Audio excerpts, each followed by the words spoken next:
The regular meeting of the Southern Shores Town Council for March the 4th, 2014 is now in session. Good evening. Please join me in the Pledge of Allegiance.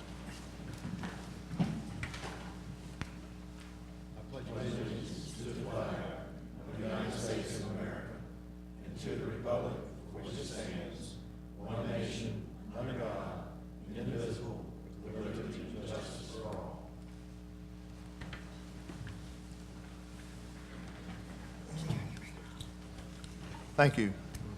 Please join me in a moment of silence.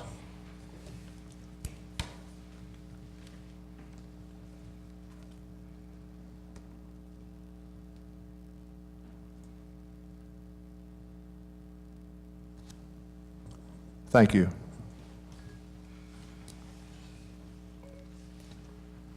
Council, I need an approval of the agenda as amended to include a closed session pertaining to personnel matters at the end of the regular meeting.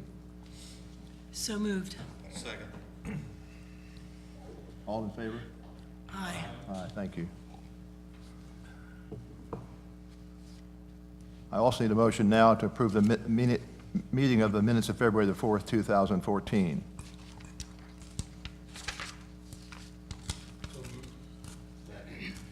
All in favor? Aye. The meeting of the minutes of February the 14th or 4th, of 2014 are now approved. We've got a couple of fun events tonight. We're going to recognize some of our citizens for their service to the community. I'm going to start with Councilman Holland. If you meet me at the lectern, we'll take him to the woodshed. Being thrown out.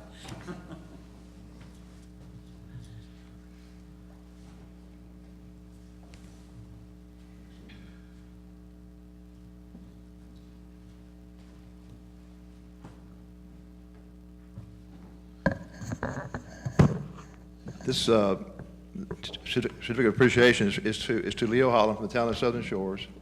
The Southern Shores Town Council recognizes your service to the Board of Adjustments from 2008 to 2013.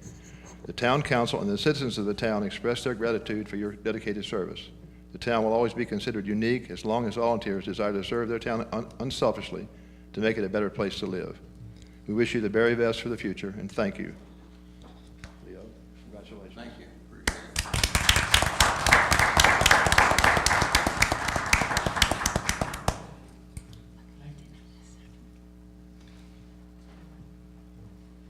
Appreciate it. Let's just go from here to the next order of business. Can you all hear me? Can you hear us all right? Thank you.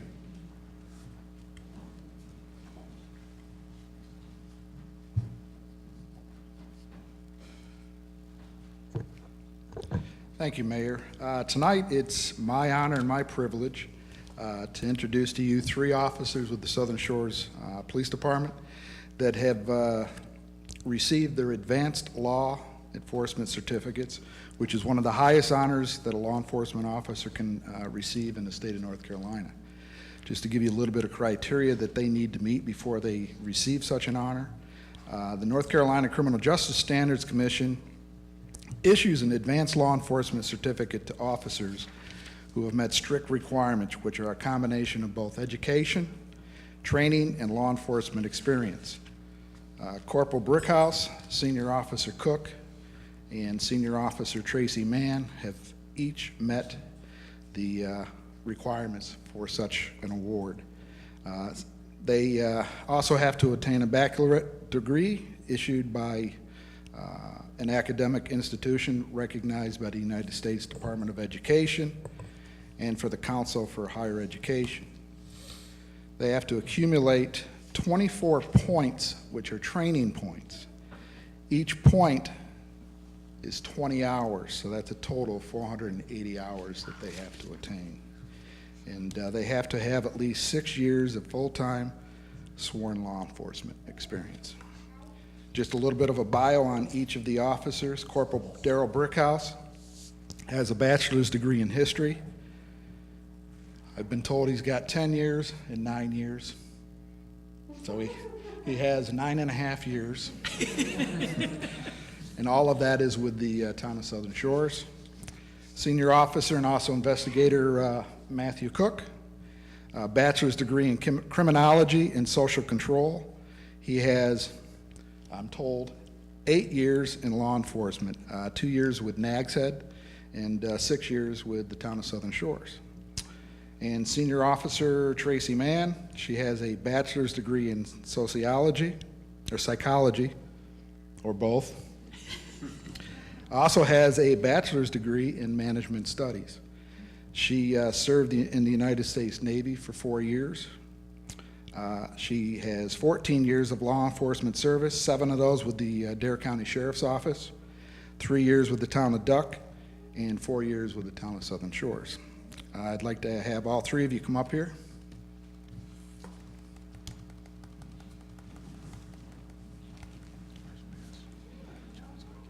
Each of you will also receive a lapel pin indicating the achievement, and I'd like to have the mayor issue these to you. Okay. You don't have to pin them on.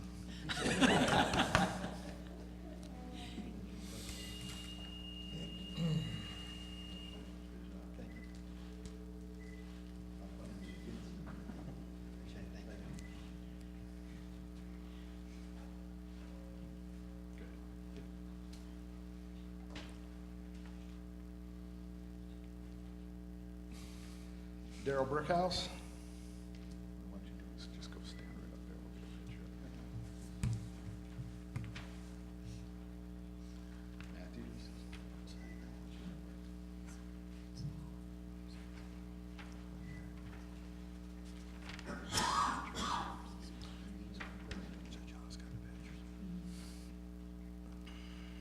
John, you get a good picture?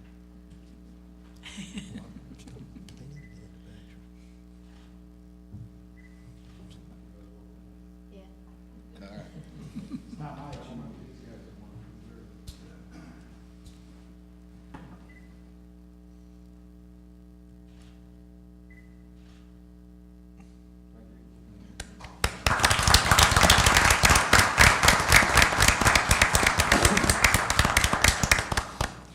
Thank you.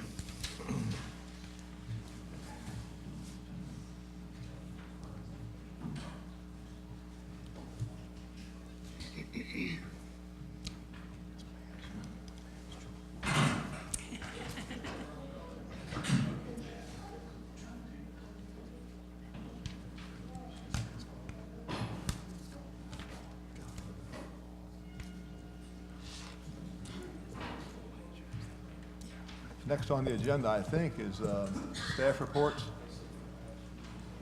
and town planner, Wes Haskett. Thank you and good evening, Mayor and members of the council. I have a brief report for you tonight for the month of February. There were 4 zoning permits issued, 25 building permits issued, which consisted of 3 additions, 2 remodels, and 20 others.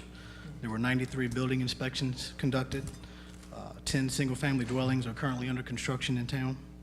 And the total amount of fees collected in February was $4,143.50. And also, I was informed this afternoon by Chip Floyd that AT&T Wireless Tower, they plan to start construction in August, and they have obtained all of the required permits. So that is also subject to change, obviously, but right now, that's what they're shooting for. Any questions? Thank you, Wes. Thank you. Chief Cole.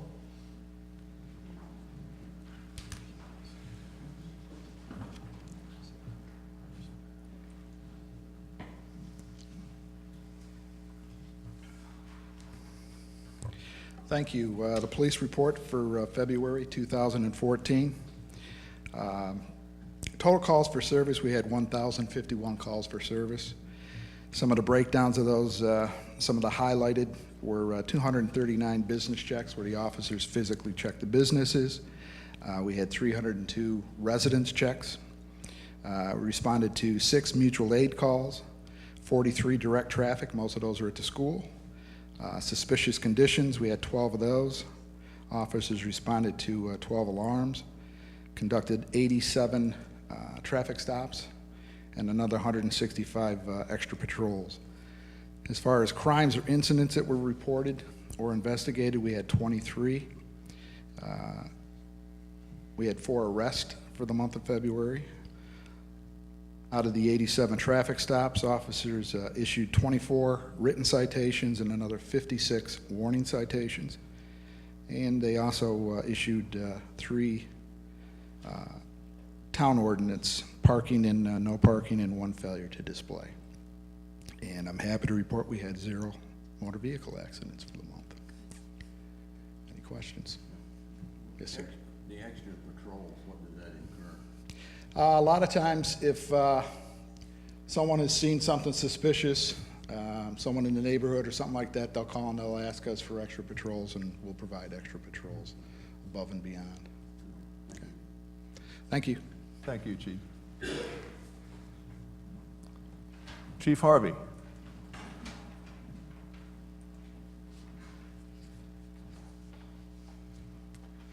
Good evening.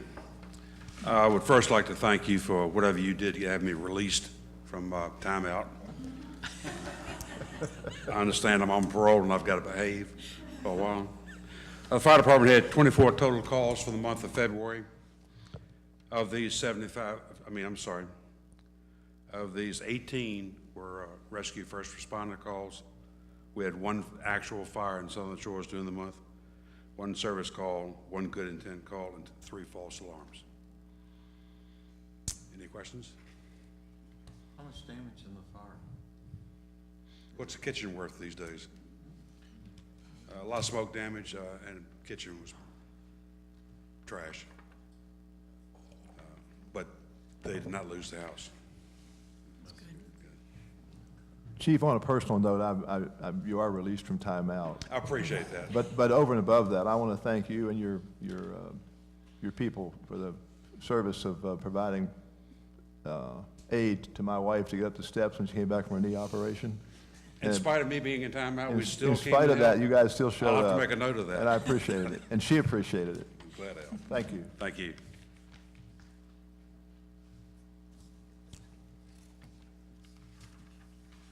It's time for general public comment. If anyone signed up, if you are signed up, we need to have, just to remind you that it's a 3-minute time limit. Do not expect us to answer questions at that time. We will take your comments into consideration. Oh, I'm sorry. Get it. I'll go back. Lori Williams, 109 Pudding Pan, also League of Women Voters of Dare County. I wanted to remind you that about a month ago, we did a program on the flood and homeowners insurance issues that are raising their ugly heads here in North Carolina, and that Willow Kelly did a wonderful presentation to standing room only at the Kill Devil Hills Town Hall. On Thursday, she is going to be doing an update on the flood insurance issue and homeowners insurance issue. Also, Thursday, 7 o'clock at the Kill Devil Hills Town Hall meeting room. You know, she does a wonderful job, and a lot of things are happening, so it'd be kind of interesting for folks to come and hear what's going on. Thank you. Thank you, Laura. Appreciate that. My apology, I skipped a line. Because it worked out fine, though. She can say that. And if I didn't skip something, it wouldn't be a meeting that I'm supposed to chair. Reports from the planning boards. Planning board report ZTA 1401 and ZTA 1402. Sam Williams. Good evening, Mr. Mayor and Council. I thought the mayor was just being polite and ladies before gentlemen when he called Laura before myself. I'd like to report tonight on 3 things. The first one is ZTA 1401, which involves the Board of Adjustment. This ZTA was brought to the planning board by town staff, and it proposes to eliminate the Board of Adjustment as a separate entity and combine the planning board and BOA responsibilities under the planning board. The reasons for this is that the BOA hasn't met in 5 years. Filling volunteer positions is becoming more and more difficult, and the enthusiasm for serving on a board that hasn't met for that length of time isn't very large.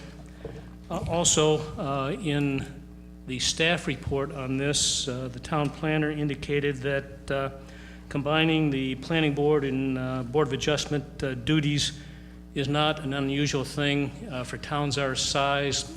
The respondents that he got to a survey, 11 of the 18 respondents had combined their planning boards and Board of Adjustments. And also at this time, the town ordinance concerning the Board of Adjustments needed to be updated due to changes in state law, so it seemed like a good thing to do at this time. When the planning board met, Mr. Haskett and Mr. Gallup attended to answer questions. The focus of the discussion, there were 4 or 5 that were the major points of discussion. One was the conflict of interest between the planning board and Board of Adjustments, and that is a very uncommon conflict to occur. Membership and quorum requirements took a good bit of discussion. State law says you have to have 4/5 of the members available. That's 80%. And it becomes a little more complicated when you've got the ETJ rep participating, and then you wonder about people having to recuse themselves. So we had a fair amount of time spent on that part of the discussion.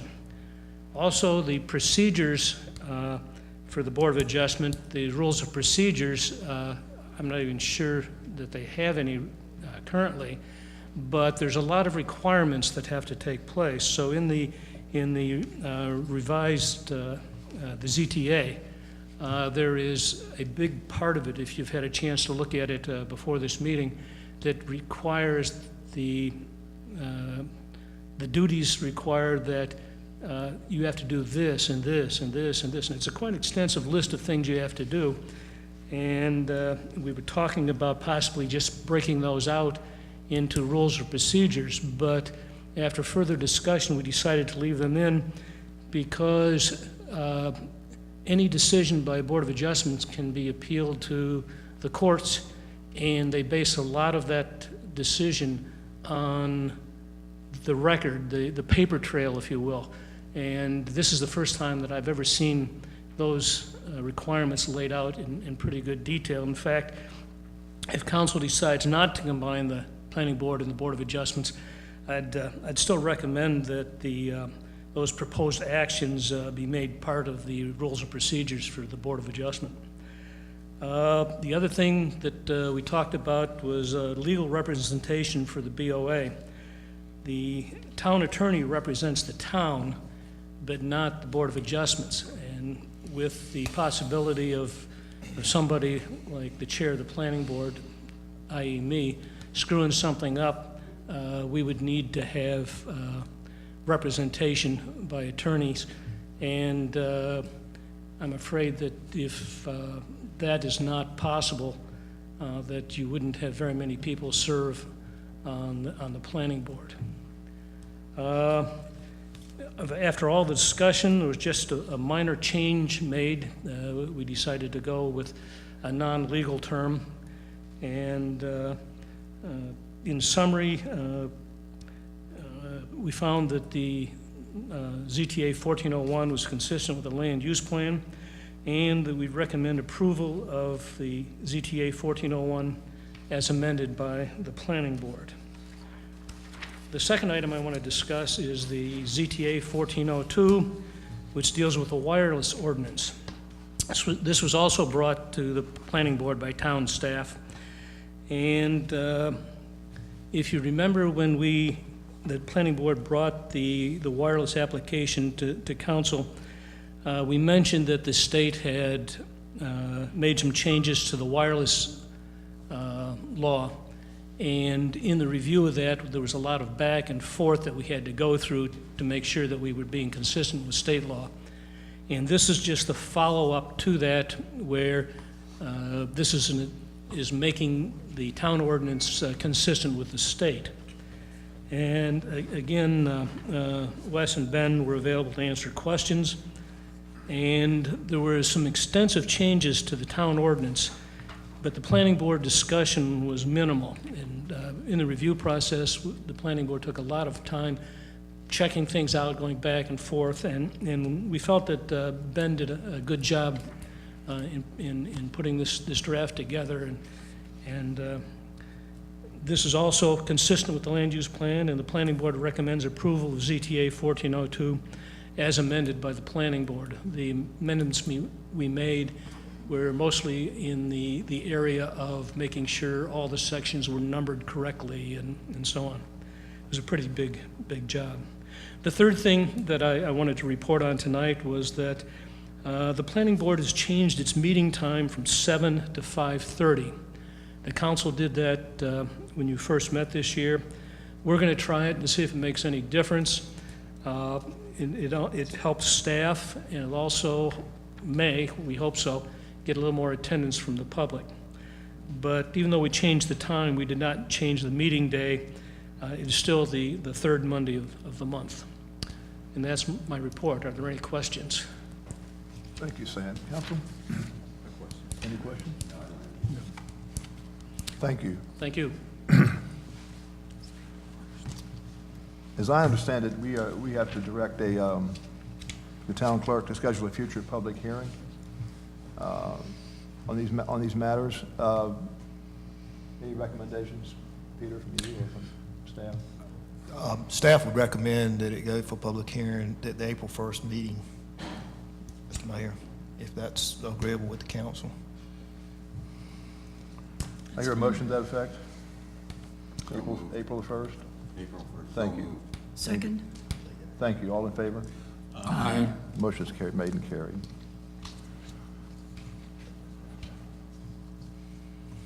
The next item of business is the report on the completion of Phase 2 of our canal dredging project. I'll call on the town manager at this time.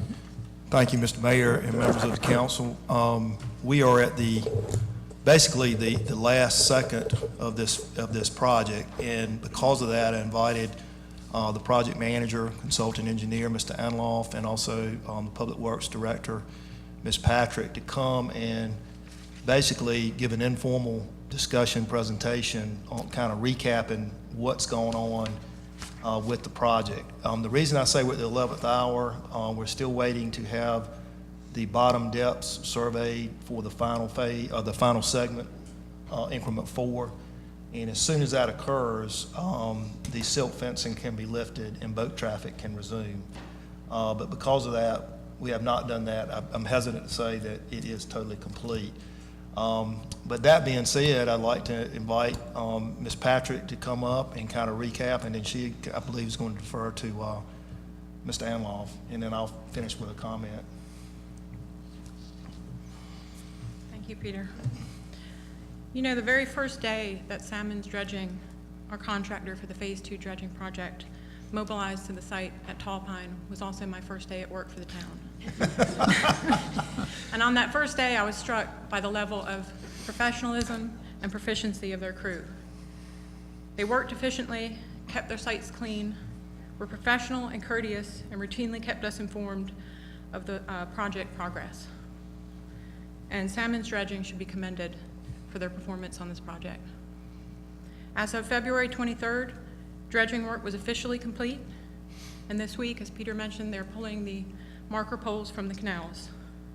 And we are very happy with the outcome of this project and absolutely consider it a success. I would also like to thank Joe Anloff, our engineer of record, for his assistance with managing this project. And Joe, if you'd like to come up. Good evening. I would like to say that it's been an exceptional project, and that Salmon's Dredging had exemplary performance from the highest level all the way through the chain of command to the lowest guy on the totem pole. They were polite, courteous. As you're all aware, we had some public opposition to the idea of driving trucks up and down the road and how dirty it was going to be and how invasive it was going to be to everyone's day-to-day lives, and it turned out not to be that. It turned out to be a fantastic project. Tomorrow, Bowman Consulting will be in town doing the last hydrographic survey of section CK, which is increment number 4. That's the section of canal that is to the east of the Juniper Trail Culvert Bridge. I expect, based on earlier performance of the dredger, that the target depths will be met. The hydrographic surveyors, or the surveyors, will reveal to us tomorrow that if that target's been met. And if that is the case, then the project will be very near complete, with the exception of some transfer site restoration, but we are fast closing on the completion of this project, and it's a great thing, and it's a huge milestone. And I know a lot of people in the town have participated in this project from the early 2000s, and to see the entire 7.5-mile canals be completed is quite a milestone, and hopefully we won't have to deal with it for another decade. Yeah, or more. Thank you, Joe. Mr. Mayor, I've just got a couple things to say, just for history's sake. We will be issuing an official press release when the project is totally complete with the surveying, but basically the town records indicate that the original developer dredged canals from 1956 to 1976 over that 20-year period. It appears that depths at that time were somewhere between 5 to 6 feet, apparently. The first discussion on record that we find was a council discussion in 1991 about what to do with the canals, even though at that time they were still owned by the two homeowners associations that had obtained title from the developer. And there were several years of discussion, and in 2003, it appears that, well, the record shows that that's the year that the canal bottoms were transferred in ownership to the town of Southern Shores. And discussions began in earnest at the council level. In 2005, it appears that the council officially adopted this as a project. So we're looking at 9 years later, totally complete. So I think everybody is pretty much aware of all the trials, tribulations, mountaintops and valleys we've had to cross over that period of time, but at least I have in the last 4 years, but here we are. So they're here to answer any questions, I think, if the council has them. Thank you very much. As you all, most of you here know, and most of us in this council were involved in the Canal Dredge project almost from the inception. All of us had different capacities of involvement and different levels of involvement, but it was an ongoing treat, an ongoing job. It's unbelievable the headaches we had to deal with and the obstacles that were thrown up and the conditions we had to work under in many cases with not having control over our own destiny, so to speak. But I appreciate your efforts, Joe, especially over the years, and your patience. And I appreciate your efforts, Rachel. Even though you're a newcomer, you had the good fortune of being able to work with a good contractor who did a good job, and the project was well planned and well thought out. And that made a big difference. I appreciate your efforts very much. Thank you. Peter? Thank you, Mr. Mayor. And I believe the next item on the agenda, Mr. Anloff and Ms. Patrick are going to present on that as well. Right. They will give a report on the remaining capital projects for this fiscal year that are still remain to be completed, and I think Rachel's going to start out and Joe follow up. We have 6 major road projects remaining to be completed. 5 of those have bid. Barnhill has been awarded 3 of them, and RPC Contracting has been awarded 2. We have 1 project remaining to be bid. And I'm just going to go through those quickly.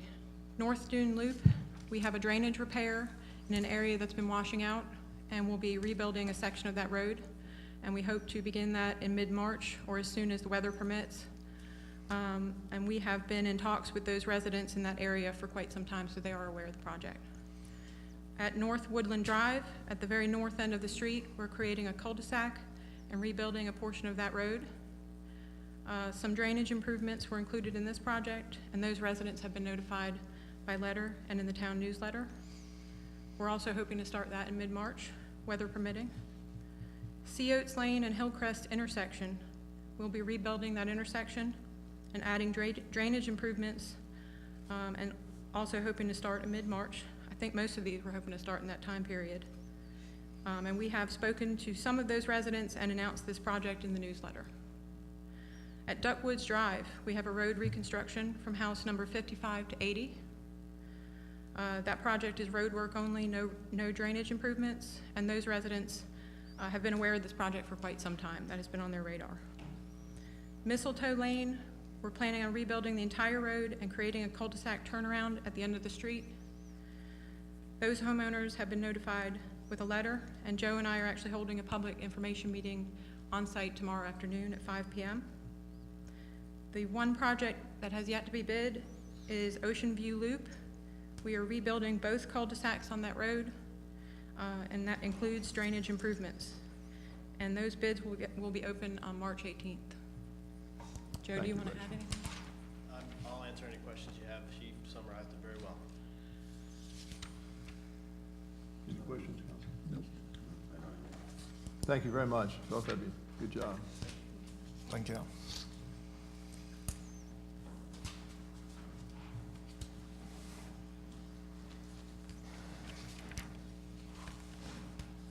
Under New Business Council, we have tab 3, which is annual budget for the government education access channels.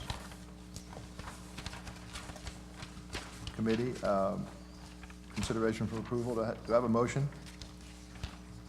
Or any comment? I move we approve the budget as presented by the Government Education Access Channels Committee. I'll second. Any discussion? This is the one we just had an adjusted number to. I think you had a chance to look at that. Yeah. All in favor? Aye. Aye. Thank you. Tab 4 is interlocal agreement recommended by the Government Education Access Channels Committee that contains amendments to update the language of the document and clarify the role of elected officials and employees appearing on the access channels consideration for approval. Any discussion about this one? If you have any questions, I can help with the answer.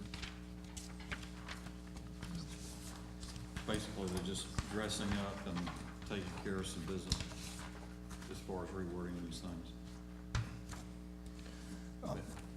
Basically, just language. Well, one of them was a language issue that was recommended by the Dare County attorney and manager. Also, clarification where it pertains to the appearance of elected officials and employees in videos.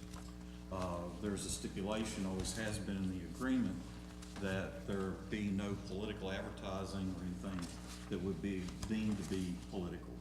But indeed, it's been pointed out over time that it's possible that you would have a council member or a mayor who appears in a video discussing some kind of town business during an election cycle in which they're participating. And this clarifies the fact that if the person, whether it's an employee or a politician, is in such a video, that must pertain to their job or the activity that they normally participate in, so that it not be construed as being political. Any other questions? No, that answered mine. Thank you. If there are no further questions, I'd entertain a motion to accept this, this agreement. So moved.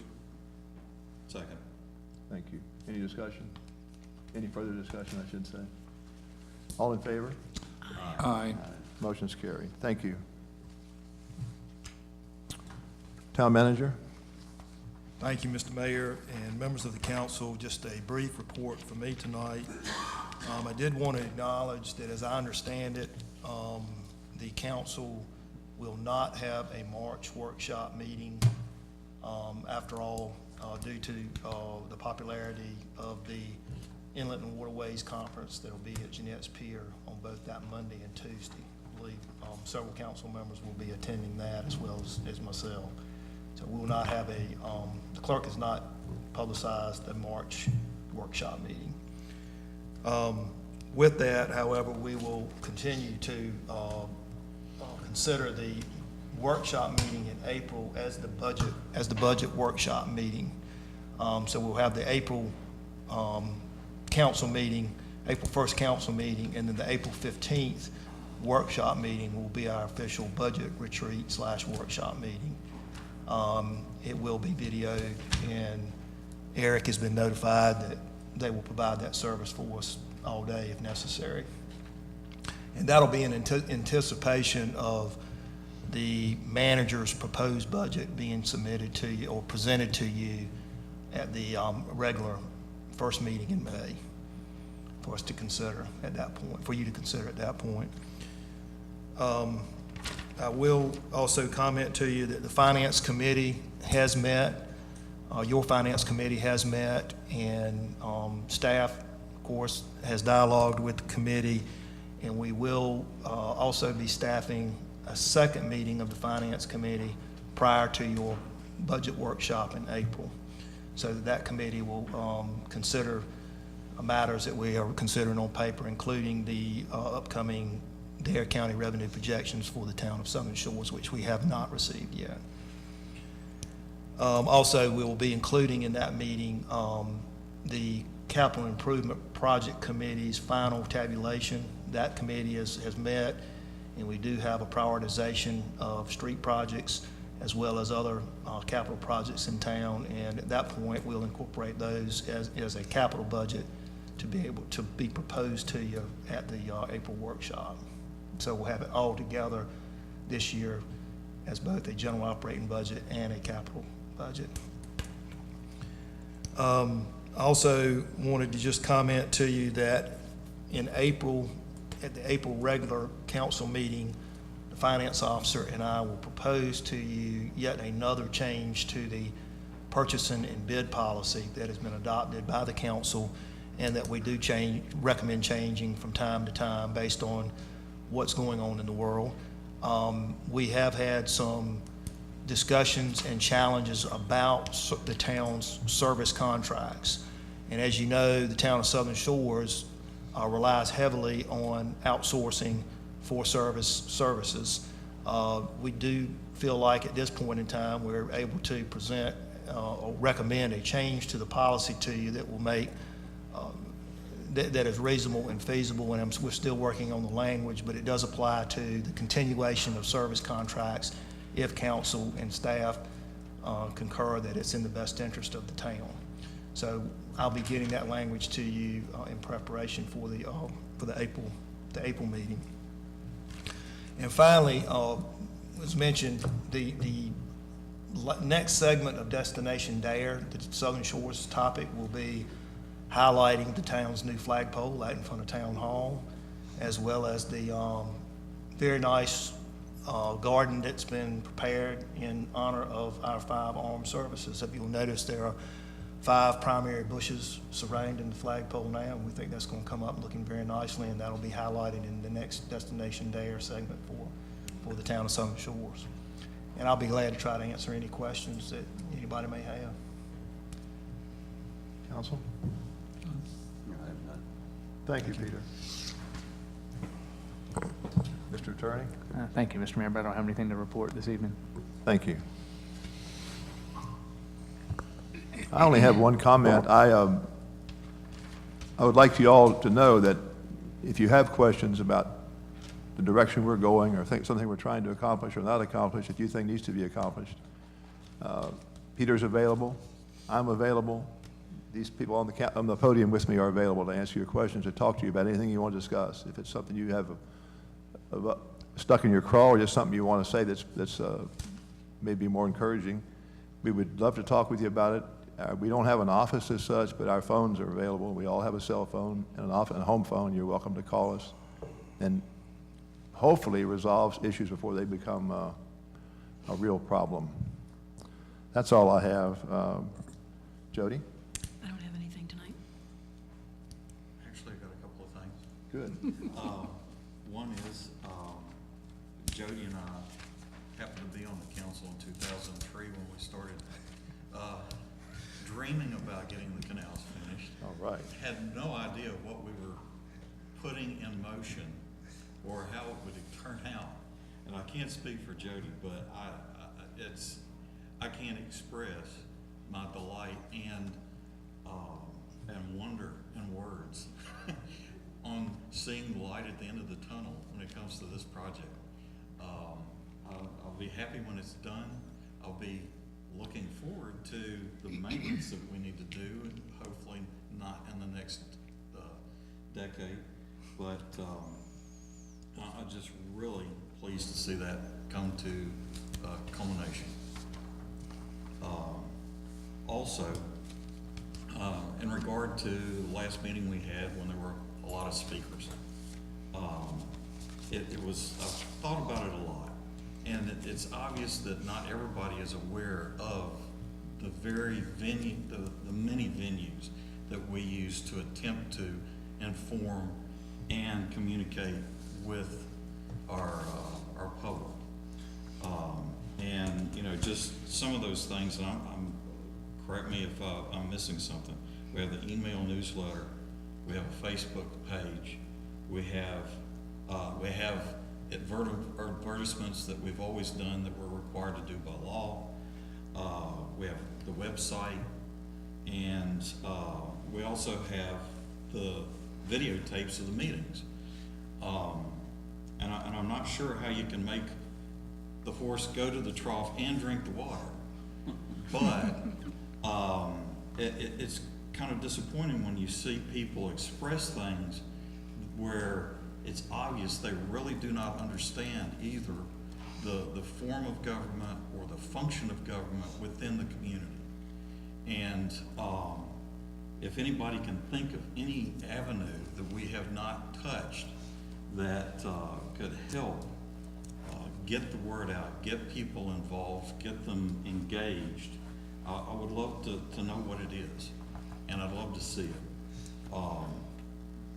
For one thing, again, with Destination Dare, I'd like to propose that we come up with one or a series, I don't know, because they are short segments, on the form of government, the departments that we have, what the role of the town is. We've already done a historical on the role of the Civic Association, but, you know, what's the role of the town? I think still there are people here that are confused as, you know, do I go to the Civic Association for this, or do I go to the town for that?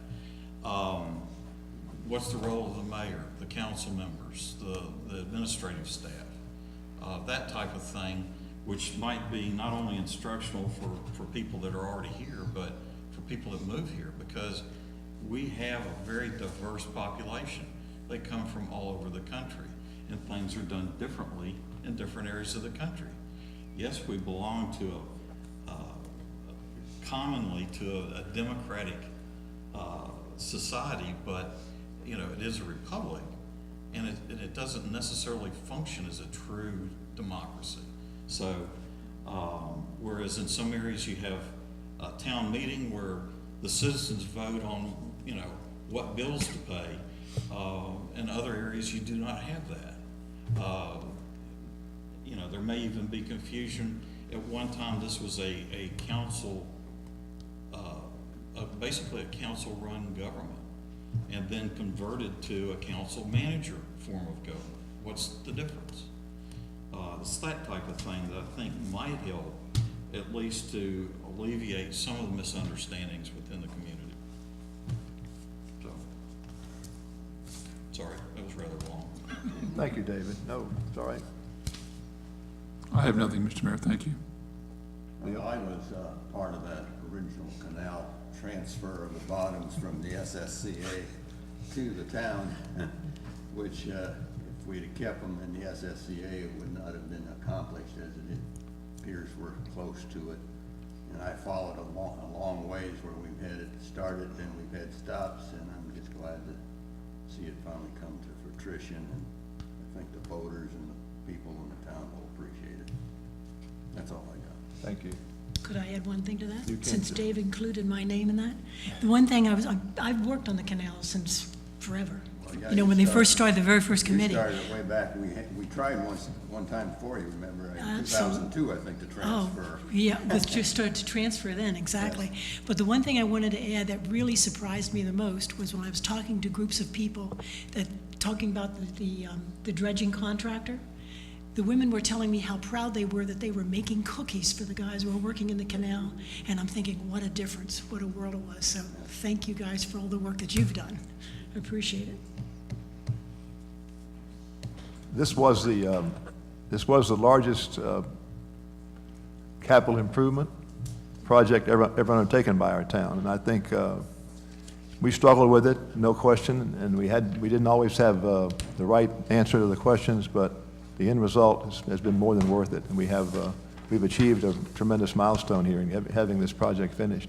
For a lot of reasons, not just the attitudes of the people involved, but also for the town itself. I think you have when you have an entity as far-reaching as our canal system, as far as the lives and the homes and the properties it touches, as well as the recreational opportunity it provides for all the citizens of the town, plus visitors, it's good to know that we've maintained that. We've husbanded that resource the way we should have husbanded it.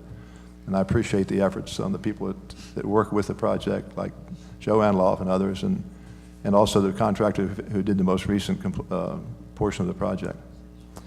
That's all I have. Anything else from that end?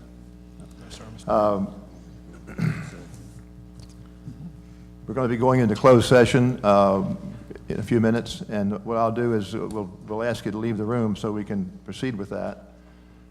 And do I just read this? Is that the correct? I move we go into closed session pursuant to North Carolina General Statute 143-813.11A, 143-313. Section 3, to consult with the attorney retained by the town in a matter preserving the attorney-client privilege, and to consider a personnel matter regarding individual employee. Thank you. I'll second it. Anybody, any discussion? Aye. Thank you for coming out tonight, folks.